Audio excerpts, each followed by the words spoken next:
सब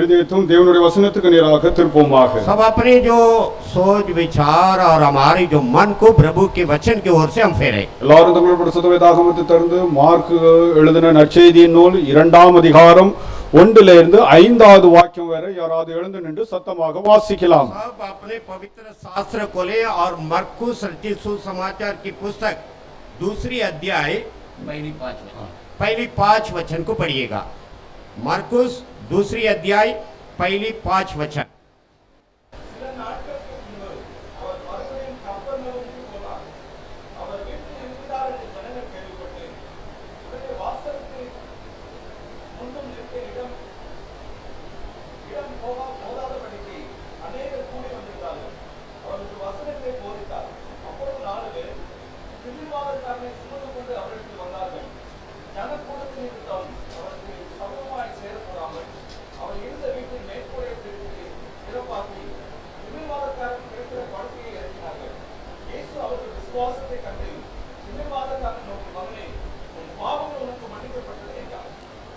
आमीन।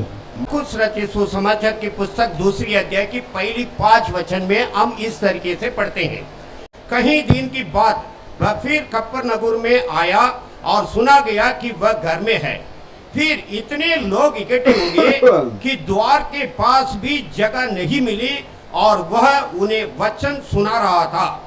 और लोग एक जोले से मारे हुए को 4 मनुष्यों ने उठाकर उसके पास ले आए, परंतु जब वे भीड़ के कारण उसके निकट ना पहुंच पाया तो उन्होंने उस छत को जिसके नीचे वह था खोला दिया, और जब उसे उठे चुके और जो उस स्वा की जिस पर जोले का मारा हुआ पड़ा था उसे लेटा दिया। और यीशु ने उसे उसके विश्वास देकर जोले के मारे हुए से कहा, ये पुत्र तेरे पाप क्षमा हुए। ஆண்டவருக்கு மகிமை உண்டாவதாக। परमेश्वर की महिमा हो। இங்கே நாம் வாசிக்கிற இந்த வேத பகுதியிலே यहाँ पर जो वचन जो भाग में हम पढ़ रहे हैं, अनेक நாட்களுக்கு பின்பதாக இயேசுவானவர் தம் இல்லத்துக்கு கப்பர்நகூமிலே இருந்த தம் இல்லத்துக்கு வந்ததாக அறிவிக்கப்படுகிறது। अनेक दिनों के बाद जो कफरनहूम में यीशु के घर था वहां पर वो आया करके वहां बताया गया। இயேசுவானவருக்கு ஒரு இல்லம் இருந்தது। यीशु मसीह के लिए एक घर रहा। அவர் சுற்றி திரிந்து இறைவனுடைய ராஜ்யத்தை குறித்து பிரசங்கித்துக் கொண்டு அவர் अनेक நாட்களுக்கு பின்பதாக वो घुमा बेर कर उधर इधर करके प्रभु के राज्य के बारे में प्रचार करके अनेक दिनों के बाद அவர் தம் இல்லத்துக்கு வந்ததை மக்கள் கேள்விப்பட்டார்கள்। वो अपने घर पे आ चुके करके लोग सुने। அப்பொழுது ஜனங்கள் எல்லாரும் அவர் இல்லத்திலே அவருடைய இல்லத்திலே இருக்கிறார்கள் என்று கூடி வந்தார்கள்। और जब लोगों ने यह सुना कि यीशु उस घर पे है इसलिए लोग वहां इकट्ठा हो गया। அங்கே அந்த இல்லம் முழுவதும் மக்களால் நிரப்பப்பட்டன। वहां पर उस घर लोगों के द्वारा भरा गया। அப்பொழுது 4 பேர்கள் और उस समय 4 जन ने இப்படி ஒரு யோசனை அவர்களுக்கு உண்டாயிற்று। एक विचार उनको ऐसा हुआ। 4 நண்பர்கள் ஒரு நண்பனை குறித்துள்ள யோசனை। 4 मित्रों एक मित्र के बारे के विचार। தங்களை போல் தன் நண்பன் இருக்க வேண்டும் நடமாட வேண்டும் என்ற ஒரு எண்ண மனநிலையோட ஒரு நண்பனை குறித்து 4 நண்பர்கள் யோசனை பண்ணுகிறார்கள்। उन लोग के मन में ऐसी एक भावना था कि जिस तरीके से हम चंगे पले हैं इसी हिसाब से हमारा मित्र भी होना चाहिए। அவன் ஆரோக்கியம் அடைய வேண்டும் என்றால் अगर वो चंगा भला आरोग्य होना तो ஆரோக்கியம் உள்ளவர் ஆரோக்கியப்படுத்துகிறவரிடத்தில் அழைத்து வந்தால் நிச்சயமாக அவன் ஆரோக்கியம் அடைவான் என்ற முழு நம்பிக்கை உடையவர்களாக அந்த நண்பர்கள் காணப்பட்டார்கள்। उस मित्रों के ये पूरी भरोसा था जाने की जो लोग आरोग्य से रहते हैं उन्हें जो आरोग्य रीति से जिसको चंगा करता है उनके पास ले जाएगा तो जरूर वो चंगा हो जाएगा। இந்த 4 நண்பர்களுடைய மனநிலையானது इस 4 मित्रों के मन भावना எங்களை போல் என் நண்பன் இல்லையே என்ற ஒரு தாங்கள் மனத்தாங்கள் அவர்களுக்கு உண்டாயிற்று. उसके जो मन में एक विचार था कि हमारे समान हमारे मित्र नहीं है. இவர்கள் யோசிக்கிறார்கள், ये लोग सोच रहे हैं நம்மை போல் அவன் நடக்க முடியாதவனாக திமிர்வாதக்காரனாக அவன் சப்பானியாக இருக்கிறானே, हमारे समान वो चल नहीं पाता है, जोले से मारा गया, वो लंगड़ा भी हुआ. அவனுக்கு பலர்கள் உதவி செய்ய வேண்டியதாக இருக்க ऐसी हालत में था कि कई लोग उनको मदद करना पड़ता. அவர்களுடைய பெற்றோர்கள் அவன் நிமித்தம் பல பாடுகள் பட்டு கொண்டிருக்கிறார்களே, उनके माता पिता उनके निमित्त कई दुख उठाते हैं. அவர்களுடைய உட்டார் சுட்டத்தார்களோ उनके सह कुटुंबियों भी அவன் படுகிற பாடை குறித்து மிகவும் துக்கப்பட்டு கொண்டிருக்கிறார்களே. वो जो दुख उठा रहा है उसे देखकर वे लोग भी बहुत दुख उठाते हैं. இந்த 4 நண்பர்கள் அவர்கள் யோசிக்கிறார்கள், ये चारों मित्रों सोच रहे हैं நாம் இவனுக்கு உதவ வேண்டும், हम इनकी मदद करना है. நாம் நடக்கிறோம், இவன் நடக்க வேண்டும், हम भी चलते हैं, ऐसा वो भी चलना चाहिए. இவர்கள் நிமித்தம் இவர்களுடைய குடும்பத்தார் பெற்றோர்கள் அவர்கள் படுகிற பாடு ஆனது நீங்க வேண்டும். और इसके निमित्त उनके जो माता पिता उसके सह कुटुंबी जो दुख उठाते हैं वो हटना चाहिए. அவனுக்கு பல காரியங்கள் பெற்றோர்கள் தங்களை வருத்தி அவனுக்காக தியாகம் செய்து கொண்டிருக்கிறார்களே. उनके माता पिता ने अपने को दबाव डाल के उनके लिए बहुत मदद और त्याग भी करते हैं. இவர்களுடைய பெற்றோர்கள் மகிழ வேண்டும், इनके माता पिता भी आनंद होना है. இவர்களுடைய உட்டார் சுட்டார்கள் அவர்கள் மகிழ வேண்டும், इनके जो सह कुटुंबियों भी आनंद मनाना है. இவர்களுடைய நண்பர்கள் யாவரும் நாம் பலர்கள் நண்பர்களாக இருக்கிறோமே, हम जो मित्रों, हम सब लोग जो मित्रों हैं, நண்பர்களாக இருந்து என்ன பயன் என்று அவர்கள் யோசித்தார்கள். हम मित्र होकर क्या लाभ है करके इन लोग सोचने लगे. இப்படி யோசனை பண்ணும்போது தான் இயேசுவானவர் ऐसे जब विचार कर रहे थे उस समय यीशु मसीह, அவர் எங்கே இருக்கிறார் என்று இவர்களுக்கு தெரியும். और वो लोग ये भी जानते हैं कि यीशु कहाँ है. பல நாட்கள் கழித்து அவர் தம்முடைய இல்லத்துக்கு வந்தார் என்ற செய்தி இந்த 4 நண்பர்களுக்கு கிடைத்தன. ये चारों मित्रों की ये सूचना मिली कि कई दिनों के बाद यीशु अपने घर पर आया है. அவர்கள் யோசிக்கிறார்கள், ये लोग सोच रहे हैं அவர் பலர்களை சொஸ்தப்படுத்தி இருக்கிறாரே, कई लोगों को वो स्वस्थ भी किया है. அவருடைய கீர்த்தியானது எங்கேயும் பரவி இருக்கிறதே, उनकी जो कीर्ति हर जगह पर फैला हुआ है. அவர் இப்படிப்பட்டவர்கள் மேல் மன உருகிறவராக காணப்படுகிறாரே, ऐसी लोगों के ऊपर वो तरस खाने वाला है. அவருடைய ஒரு சொல்லாலே எல்லா காரியங்களும் நடக்குதே, उनके मुंह की एक बोली से सब कार्य होते हैं. இந்த காரியங்கள் எல்லாம் இவர்கள் கேள்விப்பட்டு இருந்தார்கள். ये कार्य बातों सब ये लोग सुने हुए थे. இந்த 4 நண்பர்கள் கேள்விப்பட்டது மாத்திரமல்ல, इस चारों मित्रों केवल सुना नहीं, இந்த கேள்விப்பட்டதை और जो सुना है அது உண்மையா இருக்குமா என்ற ஒரு எண்ணமும் அவர்களுக்கு உண்டாயிருக்கும். ऐसे भी एक विचार था कि जो हम सुन रहे हैं ये सच है क्या नहीं.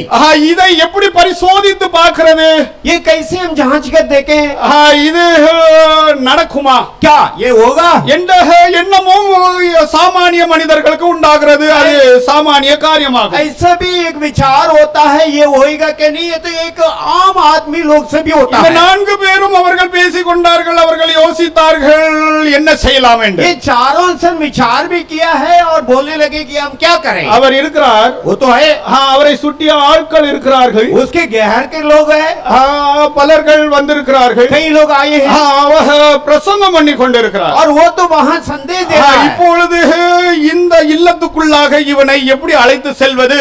अब इस घर के अंदर इनको हम कैसे ले चले. கூட்டம் அதிகமாக இருக்கிறது, बहुत भीड़ लगा हुआ. இந்த இடத்திலே இருக்க அவர் அங்கே இருக்கிறார், அந்த துளை தூரம், और जो वो तो वहां पर है, दूर पे है. அவர் பார்ப்பாரா, क्या वो देगा क्या, அவர் எப்படி நாம் அணுகுவது कैसे हम उनके என்ற पास ஐயம் जाएं? எல்லாம் இவர்களுக்கு உண்டாயிருக்கும். और ऐसी ज्ञान इनको वो होगा. இந்த 4 நண்பர்களுடைய மனநிலையானது நமக்கு உண்டாக வேண்டும் என்று ஆண்டவர் இந்த தினத்திலே நம்மோடு பேச இருக்கிறார். आज के दिन प्रभु परमेश्वर हमसे ये बातें करने वाला है कि ये चारों लोगों का क्या मन भावना था वो हमें होना चाहिए. ஒரு சித்திர சித்திரத்தை நான் உங்கள் மத்தியிலே வைத்தேன். एक चित्र हम आपके सामने रखा. இதிலே இதை மனதிலே கொண்டவர்களாக இருப்பவர்கள், आप इसे अपने मन में जो रखते हैं, இயலாதவர்களும் जो नहीं होता है, நடக்க जो முடியாதவர்களும் लोग चल नहीं पाते हैं, பலர்கள் அவனுக்கு உதவினாலும் कई लोग मदद भी அந்த करें, உதவுகிறவர்களும் அவர்கள் மனதிலே குழப்பமுடையவர்களாக மிகவும் பாரமுடையவர்களாக, जो मदद करना चाहते हैं उनके मन में भी कुछ गड़बड़ भी है और बोझ भी है. இந்த நண்பர்களும் அவனை பார்த்து மிகவும் வருத்தப்படுகிற ஒரு சித்திரத்தை நான் உங்கள் மத்தியிலே வைத்தேன். इस मित्रों भी उनको देखकर मन में दुख उठाने का एक चित्र आपके सामने रखा. இது மாத்திரம் போதுமா? क्या इतने काफी है?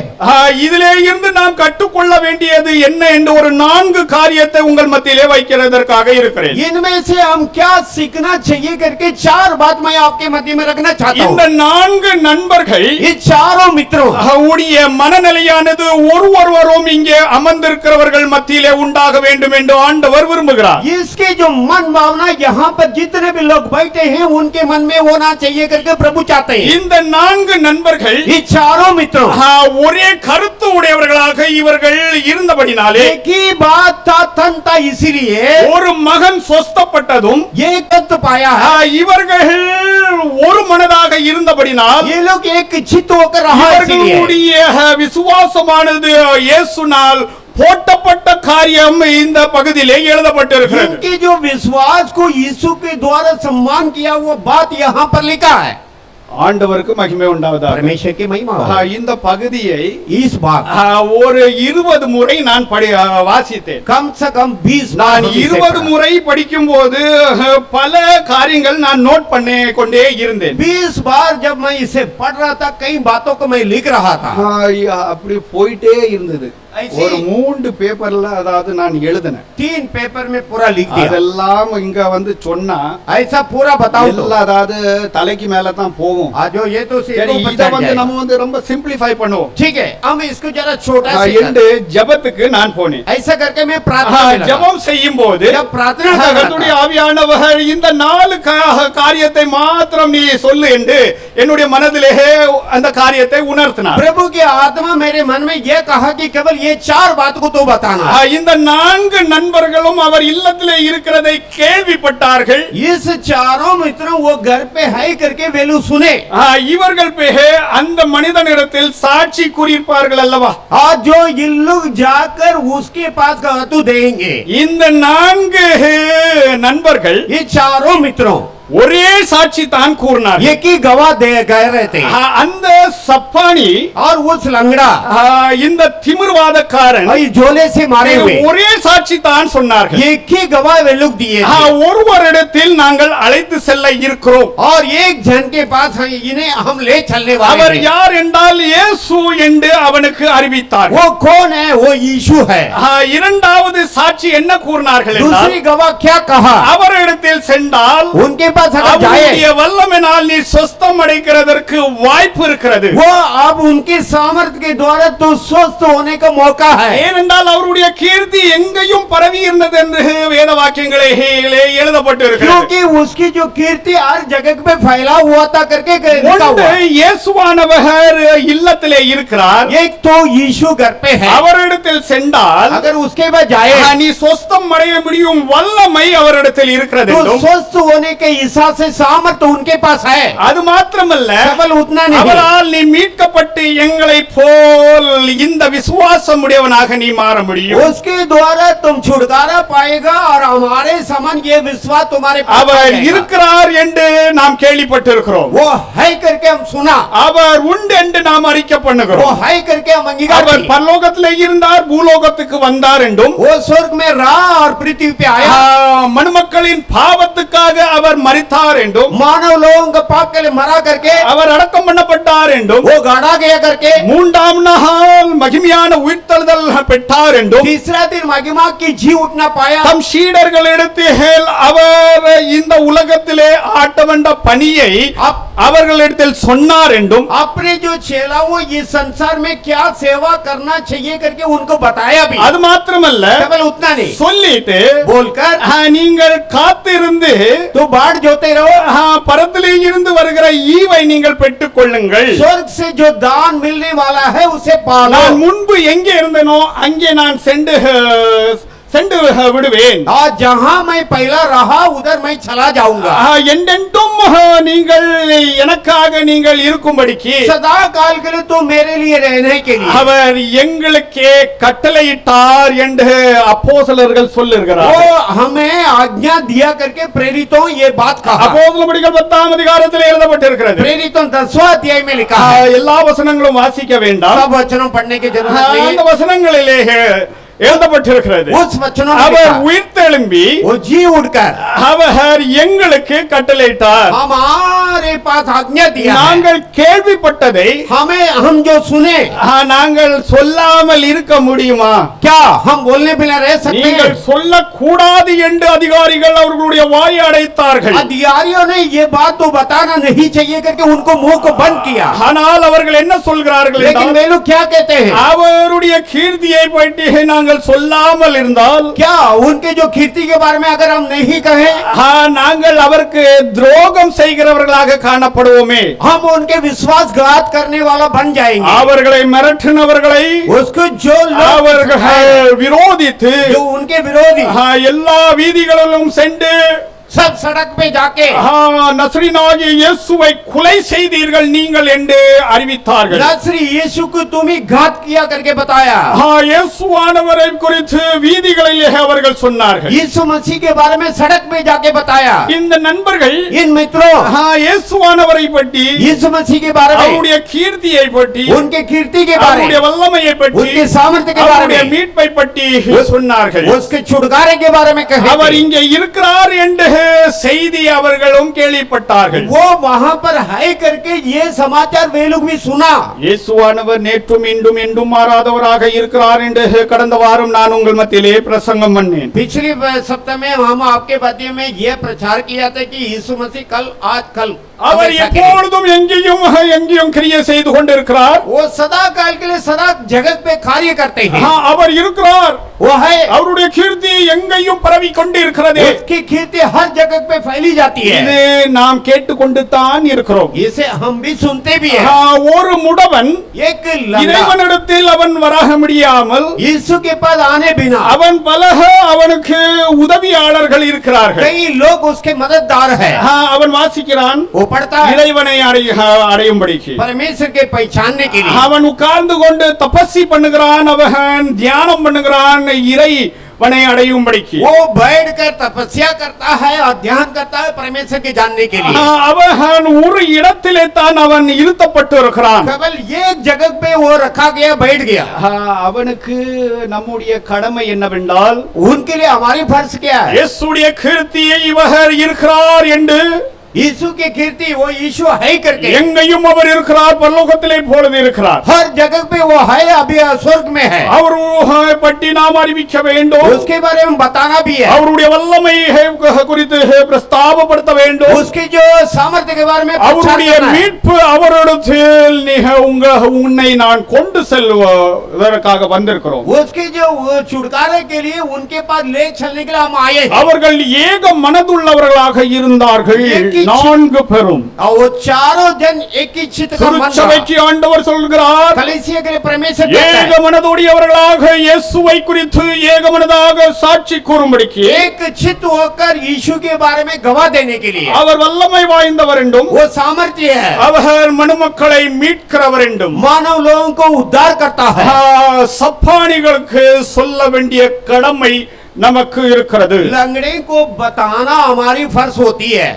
இரண்டாவது, दूसरी बात, அவர்கள் வேலை பயந்தார்கள். और वे लोग வேலை செய்தார்கள், பயந்தார்கள். काम कर रहे थे वे लोग। அவர்கள் ஒரு இடத்திலே இருந்து இன்னொரு இடத்துக்கு அவர்கள் கடந்து சென்றார்கள். और एक जगह से दूसरी जगह पे वो लोग गए हैं। இவர்கள் இருந்த இடத்திலே இருந்து சப்பானிய இடத்திலும், जो लोग जहाँ रह रहे थे वहाँ उस लंगड़े के पास அந்த சப்பானியை அவர்கள் தூக்கி கொண்டு उस लंगड़े को उठाकर இயேசுவானவர் எங்கே இருந்தாரோ அங்கே கொண்டு வந்தார்கள். यीशु यीशु मसीह कहाँ रहा वो जगत पे ले இவர்கள் आया। வேலை பயந்தார்கள். ये लोग काम किए, ஆண்டவருக்காக அவர்கள் வேலை செய்தார்கள். परमेश्वर के लिए वे लोग काम किए, ஏக மனதாக இவர்கள் இருந்தார்கள். एक ही चित இந்த होकर 4 பேர் தான் போனார்கள். आज जो वो के पास ही 5 பேராக அவர்கள் இறைவன் எங்கே இருந்தாரோ அங்கே கொண்டு வந்தார்கள். 4 जन गए थे लेकिन 5 जन मिलकर जहाँ यीशु था उधर। ஆண்டவர் என்ன சொல்லுகிறார்? परमेश्वर क्या कहता है? அப்படி என்றால் வேலை பயில வேண்டும் என்றால் अगर काम करना तो நாம் சமயத்தை அதற்கு உபயோகப்படுத்த हम வேண்டும். अपने शरीर को उसके लिए उपयोग करना, சமயம் समय को उपयोग करना है। சமயத்தை அவர்கள் உபயோகித்தார்கள். समय को उपयोग किया है, அது மாத்திரமல்ல, केवल उतना नहीं। அவர்கள் என்ன செய்தார்கள் वे என்றால் लोग क्या किए हैं? அவர்கள் சாட்சியாகவே நின்றார்கள். वे लोग गवाह होकर खड़े ஒன்று थे। சாட்சி பகிர்ந்தல், एक तो गवाह देना, ஒன்று சாட்சியாக போய் நின்றல். दूसरा गवाह होकर खड़ा இப்ப रहना। பாருங்க, நம்ம கோர்ட் எடுத்துக்கோங்க. कोर्ट को देख लो। அங்கே சாட்சி ஒரு ஆள் குற்றவாளி என்றால் अगर कोई गुनाहगार हो, இந்த குற்றத்தை பார்த்தவர்கள், குற்றம் செய்கிறதை பார்த்தவர்கள், ये जो गलत किया है उसे देखने அல்லது वाले, கேட்டவர்கள், उसे सुने वही लोग அவர்களை அந்த சாட்சி கூண்டிலே நிப்பாட்டுவார்கள். उनको वहाँ जो साक्षी के खड़ा रहने का जो पिंजरा रहता उसमें खड़ा रहता। அந்த நியாய ஸ்தலத்திலே उस न्याय स्थल पे இந்த விட்னஸ் ஸ்டாண்ட் என்று சொல்லப்படுகிறதிலே और जो गवाह की जो स्थल, 2 பேர்கள் அங்கே நிறுத்தப்படுவார்கள். 2 जन उधर खड़ा किया जाएगा। அதாலத்தை குறித்து அறிந்தவர்களுக்கு தெரியும். अदालत के बारे में ஒன்று जो जानते हैं, குற்றவாளிகளாக அந்த விட்னஸ் ஸ்டாண்டிலே நிப்பார்கள். एक तो गुनाहगार जो है गुनाहगार बनते हुए वहाँ उस बिंजे पे वहाँ खड़ा रहेगा। இரண்டாவது, दूसरी बात, இந்த குற்றவாளி செய்த குற்றத்தை பார்த்தவர்கள், கேட்டவர்கள், जो गुनाहगार जो किया है उसे देखने वाला, அவர்கள் நியாயாதிபதிகளுக்கு முன்பதாக அந்த கூண்டிலே தான் நிற்க வேண்டும். वे लोग भी न्यायाधीश के सामने उसी पिंजरे पे खड़ा करना है। நிக்கிறவர்கள் யார் என்று நாம் சரியாக முதலாவது புரிந்து கொள்ள हम வேண்டும். बराबर पहले यह समझना कि कौन खड़ा है। விட்னஸ் ஸ்டாண்ட்ல நிக்கிறவன் எல்லாம் குற்றவாளி கிடையாது. गवाह की जो पिंजरे पे जो खड़े हैं सब लोग गुनाहगार नहीं है। இயேசுவானவர் உங்களுக்காக எனக்காக यीशु मसीह आपके लिए मेरे लिए ஆண்டவருடைய நியாயஸ்தலத்துக்கு முன்பதாக परमेश्वर के न्याय के स्थल के நம்முடைய सामने எல்லா பாவங்களையும் அவர் ஏற்றுக்கொண்டு குற்றவாளியாக அவர் நின்றார். हमारे हर पापों को अपने ऊपर उठाते हुए गुनाहगार बनकर खड़ा है। ரெண்டாவது, दूसरी बात, இப்போ நாம் அந்த இயேசு கிறிஸ்து எங்க நின்னாரோ दूसरी बात, அங்கே நிறுத்தப்படுகிறோம். यीशु मसीह कहाँ खड़ा था हम भी खड़ा किया, हमको भी खड़ा किया जाता है। அவர் செய்த குற்றத்தை நம்ம சுட்டி காட்டுறதற்கா, क्या उसने जो पाप किया उसे बताने के लिए क्या, அல்லது या तो அவர் நிரபராதி वो तो என்று निर्दोष है, சொல்கிறதற்காக நாம் நிற்கிறோம். या तो वो निर्दोष करके बोलने के लिए हम खड़े हैं। ஒரு கிறிஸ்தவன் இயேசுவை ஏற்றுக்கொள்ளும் போது एक मसीह जब यीशु को स्वीकार करता அவனுடைய है, பாவங்கள் எல்லாம் இவர் ஏற்றுக்கொண்டு उनके पापों को ये उठाते हैं। நியாயாதிபதியுடைய தண்டனையை அவர் செலுத்தி தீர்த்து விட்டார். न्यायाधीश की दंड को वो झुका दिया है। இந்த உலகமானது, इस दुनिया இந்த உலகத்திலே इस दुनिया पे ஒரு கிறிஸ்தவனும் हर एक मसीहा இயேசுக்காக यीशु के लिए சாட்சி பகரும்படிக்கு गवाह देने के लिए, மாத்திரமல்ல, केवल उतना नहीं, அவன் இந்த சாட்சி ये जो गवाह அவர் நிரபராதி என்றும் वो निर्दोष है करके, என்னை நிரபராதி ஆக்கியிருக்கிறார் என்று சாட்சி பகரும்படிக்கு मुझे वो निर्दोष किया करके गवाह देने के लिए என்னையும் ஆண்டவர் நிறுத்தி இருக்கிறார். आपको और हमको परमेश्वर खड़ा किया। இந்த சப்பானி இடத்து इस लंगड़े के पास இவர்கள் ये लोग இயேசுவை குறித்து சாட்சி பகிர்ந்தது மாத்திரமல்ல, यीशु के पास केवल गवाह नहीं, இவர்கள் அவனுக்கு முன்பதாக ये लोग उनके सामने ஒரு சாட்சியாக நிற்கிறார்கள். गवाह बनकर खड़े हैं। கேட்டதெல்லாம் உண்மைதான், जो सुना सच है அதை உனக்கு சொல்லுகிறோம். उसे बताते हैं। ஒரு ஆளை நம்ம எங்கேயும் கூட்டிட்டு போனா அவங்க கிட்ட சொல்ல, எங்கேயா கூட்டிட்டு போற, என்ன குத்தி கொள்றதற்கா கூட்டிட்டு போறேன்னு கேட்பான். अगर मान लीजिए किसी को हम कहीं ले चलता तो वो यही कहेगा क्या मुझे मार डालने के लिए लेके चलता क्या। இந்த வயசானவங்க ரொம்ப பயப்படுவாங்க தெரியுமா. उम्र वाला बहुत डरेंगे, கொஞ்சம் அங்க போயிட்டு வருவோம்னு சொல்லிட்டு थोड़ा आगे जाके आएंगे, இந்த அங்க பக்கத்துல जरा पास में பக்கத்துல போய் இந்த பேங்க்குக்கு நீ கூட்டிட்டு எந்த பேங்கை பார்த்தாலும் जो भी बैंक में பேங்குக்கா கூட்டிட்டு வந்தீங்கன்னு கேட்பாங்க. जो बैंक அவங்களுக்கு ஒரு பயம் வந்துடும், இவன் போய் கள்ள கையெழுத்து வாங்கி காசெல்லாம் எடுத்துருவானோ उनको ये डर रहेगा बैंक में ले जाएगा और जूता मेरे से तब இப்படி எல்லாம் வயசானதுக்கு பிறகு இப்படி மன கோளாறுகள் எல்லாம் உண்டாகும். उम्र हो गया तो ऐसा विचार होता है.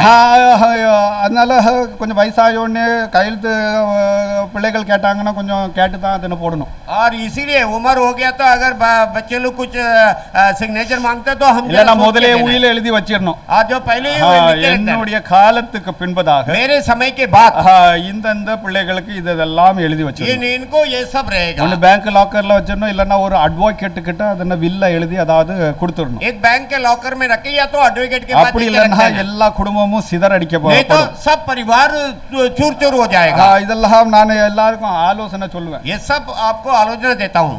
முதல்ல எழுதி வச்சிருங்க. पहले लिख के रख दो.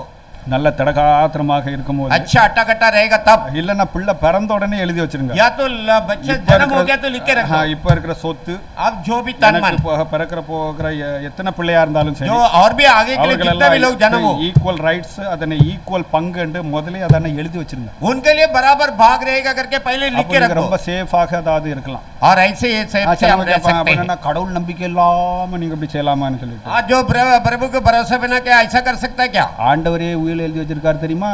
प्रभु क्या कहा? वो भी ऐसा लिख के रखा है. ஆண்டவர் உயிர் எழுதி வச்சிருக்காரு. परमेश्वर हमारे लिए लिख के रखा है. முதல்லே அவர் எழுதி கொடுத்துட்டார். पहले लिख के दे दिया. இது பிரகாரம் தான் நான் அதனை நடப்பேன். इसी प्रकार मैं चलूंगा. பிரகாரம் நீ இருக்கணும். ऐसा तुम भी रहना. இது ஆண்டவருடைய உயிலாகும். ये प्रभु के जो लिखा है. நீங்க பிறக்கிறதுக்கு முன்னாலே அவர் எழுதி வச்சிட்டார். आप जन्म होने के पहले लिख के रख दिया. நன்றாக ஆண்டவரை குறித்து அறிந்தவர்கள் आज जो प्रभु के बारे में जो சரியாக என்கிட்ட வந்து ஆலோசனை கேளுங்க. குடும்பத்தை எப்படி நடத்த வேண்டும், குடும்ப காரியங்கள் எப்படி செய்ய வேண்டும். मेरे पास आके सम्मति मांगे कि जो हमारे परिवार को कैसे हम चलाएं. இப்படி அதாவது நடந்து கொண்டால் ऐसे अगर உங்களுக்கும் உங்களுடைய பிள்ளைகளும் இறைவனுக்கு பயந்தவர்களாக நீண்ட காலமாக இறைவனை விசுவாசித்து அவர்கள் செல்வார்கள். अब आज जो आपके बात में आपके बच्चे लोग सदा प्रभु को विश्वास करके चलेंगे. இவர்கள் இயேசுவை குறித்து இயேசுவை பற்றி சாட்சி கூறினார்கள். ये लोग यीशु के बारे में गवाह दिया. அவர்கள் கடந்து சென்று இயேசுவுக்காக சாட்சியாக நின்றார்கள். वे लोग वहां पर जाकर यीशु के लिए साक्षी बनकर खड़ा. அவர்கள் என்ன வேலை பகிர்ந்தார்கள்? वो क्या काम किया? அவர்கள் இயேசுவை குறித்து ஒரு சில காரியங்களாவது போதித்திருப்பார்கள். आज जो यीशु के बारे में कुछ बातों को बताया. பாருங்க, யாராவது கூப்பிட்ட உடனே வர மாட்டான். किसी को भी बुलाओ तो तुरंत नहीं आएगा. கண்ட கேள்வி கேட்பான். और बहुत सवाल पूछेगा. அதெல்லாம் தானே எங்களுக்கு தெரியும். எல்லா திருட்டு பயலுவன்னு சொல்லுவான். ये सब हमको मालूम है. वो छोड़ करके बोलेगा. வேலை செய்யறதுக்கா நீங்க வந்துட்டேன்னு கேட்பான். आज जो ऐसे चोरी करने के लिए आया के करके भी पूछेगा. அதாவது நானே இப்படி இருக்கிறாதன்னு என்னன்னு சொல்லிட்டேன். ஆனால் இவர்கள் ஒரே மனதுடையவர்களாக, लेकिन ये लोग एक ही चित्त होकर, என் நண்பன் मेरा मित्र எங்களை போல் அவன் நடக்க வேண்டும், हमारे समान वो चलना चाहिए என்ற ஒரே தீர்மானம் உடையவர்களாக वो एक ही तय करके பகிர்ந்தது மாத்திரமல்ல, மூன்றாவது அவர்களுடைய முடிவான தீர்மானம் டிட்டர்மினேஷன். और तीसरा उनके जो पक्का तय. இந்த டிட்டர்மினேஷன் நமக்கு இருக்க வேண்டும். ये ऐसी पक्का तय हमको भी होना चाहिए. கேட்பானோ கேட்க மாட்டானோ, चाहे वो सुने या नहीं सुने. பாருங்கள், இந்த டிட்டர்மினேஷன் என்று சொல்லப்படுகிற இந்த தீர்மானம், योजना बनाया, डिसीजन எடுக்கிறார்கள். और ये डिसीजन लेता है. அவர்கள் போய் जाके அவனுக்கு அறிவிக்கிறார்கள். आज जो फैसला लेके उनको जाके बताते हैं, கேட்டு உள்வாங்கும்படிக்கு அவர்களுக்கு அவனுக்கு அறிவித்தார்கள். वो सुनकर अपने मन में रखने की हिसाब से समझाया. உனக்கு உதவி செய்யும்படிக்கு நாங்கள் வந்திருக்கிறோம் என்று तुम्हारे मदद करने के लिए हम आए हैं. உறுதிமொழி அவனுக்கு கொடுத்தார்கள். एक पक्के विश्वास उनको दिया. அது மாத்திரமல்ல, उतना नहीं, அவன் वो நம்பிக்கை கொண்டு இவர்களுடைய வார்த்தையை கேட்டு பின்வரும்படிக்கு அவனுடைய மனதை ஏவனார்கள். भरोसा रखे इनके साथ आने के लिए उनके जो मन में उत्साह दिलाया. இந்த உறுதிப்பாடு, इस जो विश्वास உடையவர்கள் அங்க 4 பேருடைய மனநிலை இருந்தது. चारों जन का मन भावना इसी रहा. நான்காவது இவர்களுடைய சிறந்த தன்மை என்னவென்றால், चौथी बात इनकी शेष स्वभाव, அவனை தூக்கி கொண்டு उनको उठा के ले चला வந்தார்கள். आया. இது எவ்வளவு பெரிய சிறந்த காரியம் பாருங்க. ये कितनी बड़ी शेष बात है. அவன் நடக்க முடியாது, उसे चल नहीं पाता. அவன் நிமித்தம் இவர்கள் பட்ட பாடு, उनके निमित्त ये लोग जो दुख उठाया, வருத்தப்பட்டார்கள். उसके जो बोझ, அவர்களுடைய பெற்றோர்கள் பாரமுடையவர்களாக இருந்தார்கள். उसके माता पिता भी बड़ी बोझ थे. சுட்டார் இவன் நிமித்தம் பல பாடுகள் பட்டிருப்பார்கள். इसके जो सहकुटुंबी भी इनके निमित्त बहुत दुख उठाया होगा. உறுதிப்பாட்டிலே இவர்கள் ஸ்திரமுடையவர்களாக, इनके जो विश्वास में पक्का होते, இவர்கள் அவனை கொண்டு வருவதற்காக इन लोग उनको ले आने के लिए நடந்தார்கள். चले. நடப்பது என்று சொல்லப்படுகிறது. चलने का मतलब விசுவாசத்தோடு அவரை அழைத்து கொண்டு வருகிறார்கள். विश्वास के साथ उन्हें बुला ले आते हैं. இரண்டாவது, दूसरी बात, அவர்கள் மத்தியிலே இருந்த உறுதிப்பாடு, उनकी जो मध्य में जो विश्वास था, faith மாத்திரமல்ல, they were firm. और जो केवल वो அந்த உறுதிப்பாடு அவர்களுக்கு இருந்தன. और वो जो पक्की बात विश्वास उनके मन में रहा. அது மாத்திரமல்ல, केवल उतना नहीं, சகிப்புத்தன்மை और அவர்களுக்கு. उसको चयन भी करते थे. பாருங்கள், அவன் வண்ணமாக இருந்தானா, क्या देखिए वो अटा रहा क्या या तो दुबला पतला, நமக்கு தெரியாது. इनको मालूम नहीं, इनको मालूम नहीं. ஒரு வியாதிப்பட்டவனை, एक बीमारी, இந்த சிரமம் என்று சொல்லப்படுகிறது, जो तकलीफ जो होता है. நம்முடைய சகோதரன் ஆபிரகாம் அவர்கள் கர்த்தருக்குள்ளாக நித்திரை அடைந்தார். हमारे भाई अब्राहम प्रभु में सो गया. இந்த சகிப்பு தன்மை उनके जो நம்முடைய தாசர், அதாவது ஜேக்கப் அவர்கள் எப்பொழுதும் நான் கேட்பேன், அவர் வந்து சொல்வார், हमारी जो दास जैकब भैया के पास सदा मैं पूछता हूं, वो आके சகித்து அவரை காக அவர் பாடுபட்டதை, उसके जो चयन करके उसके लिए जो जितना அவருக்கு உதவினதை, उसको जो मदद किया, அவர்கிட்ட இருந்த அந்த பாரம் उसके बाद जो बोझ எனக்கு தெரியும், मुझे मालूम है. அவர்கிட்ட நான் கேட்டு அறிந்திருக்கிறேன். उनके पास पूछकर मैं समझ जा. அவருக்கு இருந்த விசுவாசம், उसके बाद जो विश्वास, அந்த உறுதிப்பாடு, उसके जो அந்த சகிப்புத்தன்மை उसके चयन இந்த करना, நான்கு நண்பர்களுக்கு இருந்தன. चारों मित्रों को था.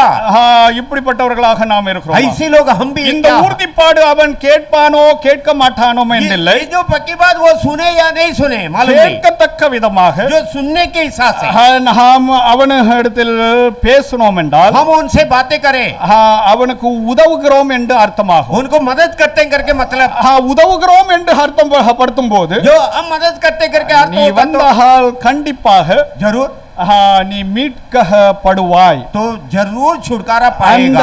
நம்பிக்கை, उस भरोसा, உனக்குள்ளாக இருக்கிற நம்பிக்கையை குறித்து तुम्हारे अंदर जो भरोसा जो है, ஒருவன் வினாவினால், कोई अगर सवाल पूछे, 1 பேதுரு 3ஆம் அதிகாரம் 15வது வாக்கியத்தை வாசியுங்கள். पहली पत्र 3 अध्याय की 15वां இந்த நம்பிக்கை ஊட்டுதல், ये जो भरोसा दिलाना, இதை குறித்து இங்கே அப்போஸ்தலனாகிய பேதுரு அருமையாக திருச்சபைக்கு அவர் எழுதுகிறார். यहाँ इसके बारे में जो प्रेरित पत्रस ने बहुत अच्छे से कलीसिया को लिखता है. 15வது வாக்கியம், 15वां वचन, கர்த்தராகிய தேவனை உங்கள் இருதயங்களில் பரிசுத்தம் பண்ணுங்கள், உங்களில் இருக்கிற நம்பிக்கையை குறித்து உங்களிடத்தில் விசாரித்து கேட்கிற யாவரும் சாந்தத்தோடும் வணக்கத்தோடும் உத்தரவு சொல்ல எப்பொழுதும் ஆயத்தமாயிருங்கள்.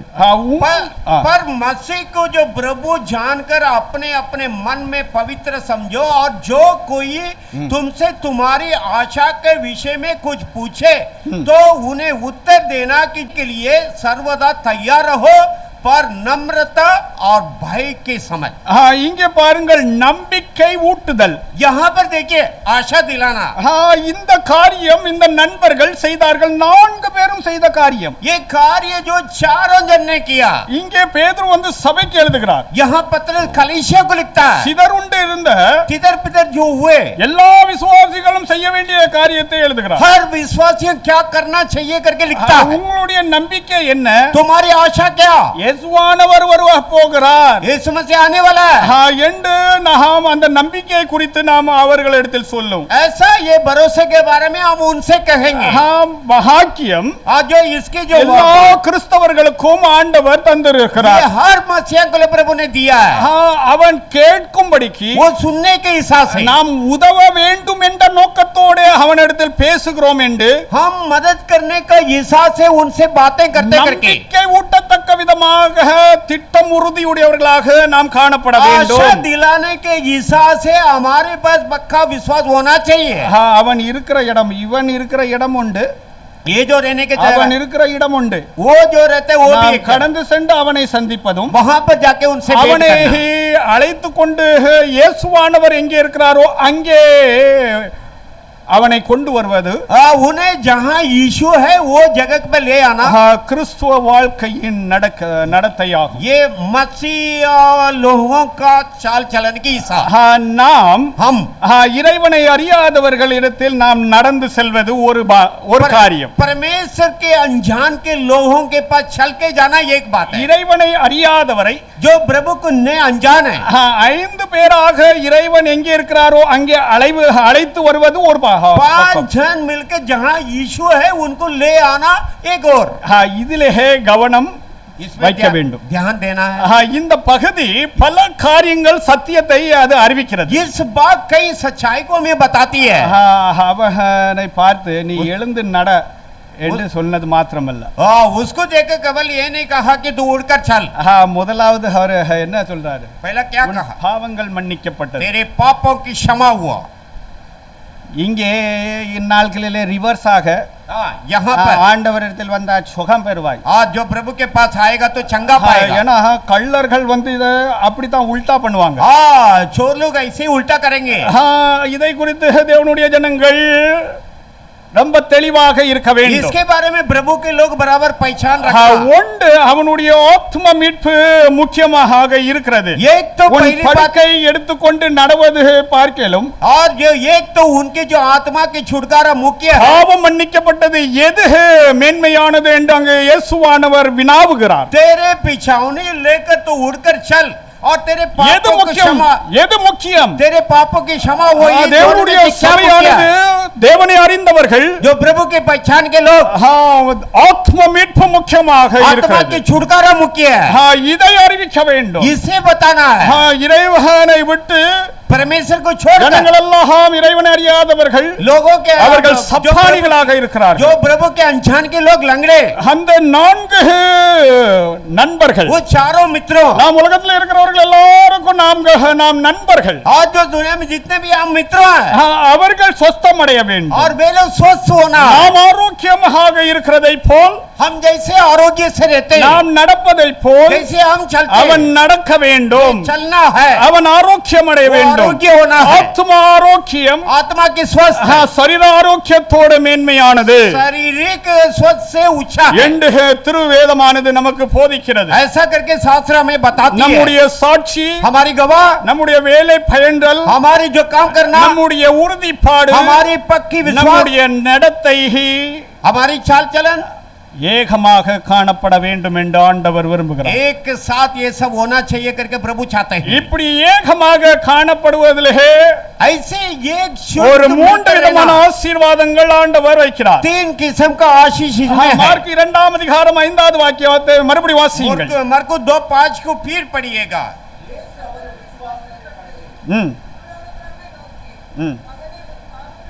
பாருங்கள் மகனே, நீ உன் படக்கை எடுத்துக்கொண்டு நட என்று சொல்லாமல் यीशु ने उसको विश्वास देकर उस झोले से मारे हुए से कहा, वो पुत्र तेरे पाप क्षमा हुआ है. மகனே, एक तो बोला ये पुत्र. ஆண்டவரிடத்தில் அழைத்து வருகிறவர்கள் எல்லாரையும் பார்த்து और जो प्रभु के पास जितने भी लोग आते हैं उनको देख இங்கே ஆண்டவர் அறியாதவர்கள் வந்திருக்கலாம். यहाँ हो सके कोई प्रभु को ஆண்டவர் உங்களை பார்த்து என்ன சொல்கிறார் என்றால், प्रभु आपको देखकर क्या कहता है? என் மகனே, हे मेरे पुत्र, என் மகளே, ये मेरी पुत्री, என்னுடைய ரட்சிப்பை நீ பெற்றுக் கொள்வாயாக. मेरे उद्धार को तू पा ले. பாவங்கள் மன்னிக்கப்பட்டது. ஹalleluya. तेरे पापों की क्षमा हुई.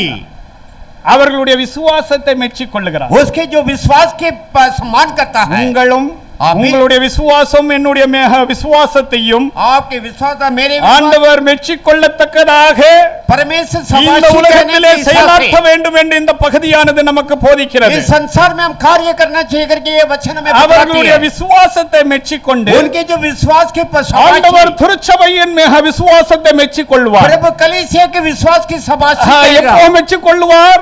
कभी शाबाशी இறைவனை அறியாதவர்களிடத்தில் கடந்து சென்று இறைவனிடத்தில் அழைத்து வரும்போது प्रभु के अनजान के पास जाके जब उनको प्रभु के அந்த 4 பேரும் ஏகமனதாக இருந்தார்கள். वो चारों जन एक ही चित्त உறுதியுடையவர்களாக இருந்தார்கள். एक पक्के विश्वास, வேலை काम भी कर रहे थे, அவர்கள் நடந்து செல்வார்கள். वे लोग चलते रहे, அவர்கள் இறைவனுக்கென்று அவர்கள் वे நடப்பார்கள், लोग परमेश्वर के लिए चलेंगे, நடத்தி கொண்டு வருவார்கள். चलाकर लाएंगे. இப்படிப்பட்ட தன்மை உள்ளவர்களாக நாம் காணப்பட வேண்டும். ऐसी स्वभाव हम में होना चाहिए. அப்படிப்பட்ட விசுவாசம் நிறைந்த சபையாரை இறைவன் மெச்சிக் கொள்வார். ऐसी विश्वास भरा हुआ कलीसिया को प्रभु He शाबाशी will कहेगा, appreciate our faith. और जो वो शाबाशी कहेगा हमारे विश्वास के बारे And में, not only that, और जो केवल उसके लिए नहीं, ஆண்டவர் परमेश्वर, இறைவனை அறியாதவர்களுக்கு परमेश्वर के अनजान के लोग, he will award और इसमें तोहफा, appreciation மாத்திரமல்ல, और केवल उसकी शाबाशी God नहीं, will award them. और उसकी जो तोहफा இறைவனை அறியாதவர்களை प्रभु के अनजान के लोग இறைவன் மன்னிப்பார். प्रभु क्षमा करेंगे, அன்றும் பாவ மன்னிப்பும் और पाप की क्षमा, மனம் திரும்புதலும் मन फिराओ, எருசலேம் தொடங்கி அது அறிவிக்கப்பட வேண்டியதாக இருக்கு. यरूशलेम से शुरुआत करके बताना जाना है. ஏன் நான் மறுபடியும் இதை நான் சொல்லுகிறேன் என்றால், क्यों मैं बार बार कहता हूँ इसे? என்னுடைய தரிசனத்தை நான் உங்கள் மத்தியிலே வைத்துக் கொண்டே मेरे இருக்கிறேன். दर्शन को आपके मध्य में रखता हूँ, இதை நீங்கள் நன்றாக புரிந்து ये கொள்ளுங்கள். बराबर आप समझ लो. திருச்சபை குறித்து ஆண்டவர் கொடுத்த தரிசனம் कलीसिया के विषय में प्रभु ने दिया वो दर्शन, அன்றியும் उधर 2000 ஆண்டுகளாக எருசலேம் தொடங்கி அறிவிக்கப்பட்டு கொண்டிருக்கிறது. 2000 सालों से यरूशलेम से लेकर बताया जाता है. ஆண்டவர் அவனை பார்த்து प्रभु उनको देखकर பாவங்கள் तेरे மன்னிக்கப்பட்டது पापों की क्षमा हुई, என்று அவனுக்கு பாவ மன்னிப்பை கொடுத்தார். ऐसा करके पहली पाप की क्षमा दिया, Our faith will be appreciated. और उसकी शाबाशी करता है. நம்முடைய விசுவாசத்தை ஆண்டவர் அவர் அங்கீகரிக்கிறார். हमारे विश्वास को प्रभु अंगीकार करता இறைவனை है. அறியாதவர்கள் இங்கே வரும்போது प्रभु के अनजान के लोग इधर आए, God will award them the forgiveness. जो परमेश्वर ने ये जो तोहफा देते हैं उनकी पाप की क्षमा, அவர்களை புத்திரர்களாக புத்திரியாக ஏற்றுக்கொள்கிறார். अपने पुत्र पुत्रियों करके ये वो ग्रहण करता है. இப்படிப்பட்ட திருச்சங்கத்திலே ऐसी जो पवित्र संघ में 1 கொரிந்தியர் 12:26 வாசித்து முடிக்கிறேன். पहली कोरिन्थियों 12:26 को पढ़कर समाप्ति लाता हूं. पहली कोरिन्थियों 12:26. ஆண்டவருக்கு மகிமை உண்டாவதாக. परमेश्वर की महिमा हो. ஒரு அவயம் பாடுபட்டால் எல்லா அவயங்களும் பாடுபடும். ஒரு அவயம் மகிமைப்பட்டால், ஒரு பாவியானவன் மனம் திரும்பும் போது, एक पापी जब मन फेरता है, பரலோகம் மாத்திரமல்ல, केवल स्वर्ग नहीं, இங்கே பாருங்கள், எல்லா அவயங்களும் சேர்ந்த திருச்சங்கம் ஆகிய சபையானது, यहाँ पर देखिए सब अंक मिला हुआ कलीसिया, அது என்ன वो क्या होता है? மகிழும், आनंद होएगा. ஹalleluya. हालेलुया. இந்த 4 நண்பர்களுடைய மனநிலையோடு நாம் ஏகுவோமாக इस 4 मित्रों के मन भावना के கர்த்தர் அந்த हिसाब से हम வாக்கியத்தை चलेंगे. நமக்கு இன்னும் அருளும்படிக்கு और जो प्रभु और भी ये वचन हमें நாம் देने के ஜெபம் लिए செய்வோம். हम प्रार्थना கர்த்தர் करें. இந்த வார்த்தையை प्रभु इस वचनों को ஆசீர்வதிப்பாராக. आशीष करें. எல்லாரும் தேவனை सब लोग ஸ்தோத்திரிப்போமாக, परमेश्वर को தேவனை धन्यवाद करेंगे, மகிமைப்படுத்துவோமாக. प्रभु की महिमा करेंगे. ஹalleluya, हालेलुया. ஹalleluya, ஹalleluya.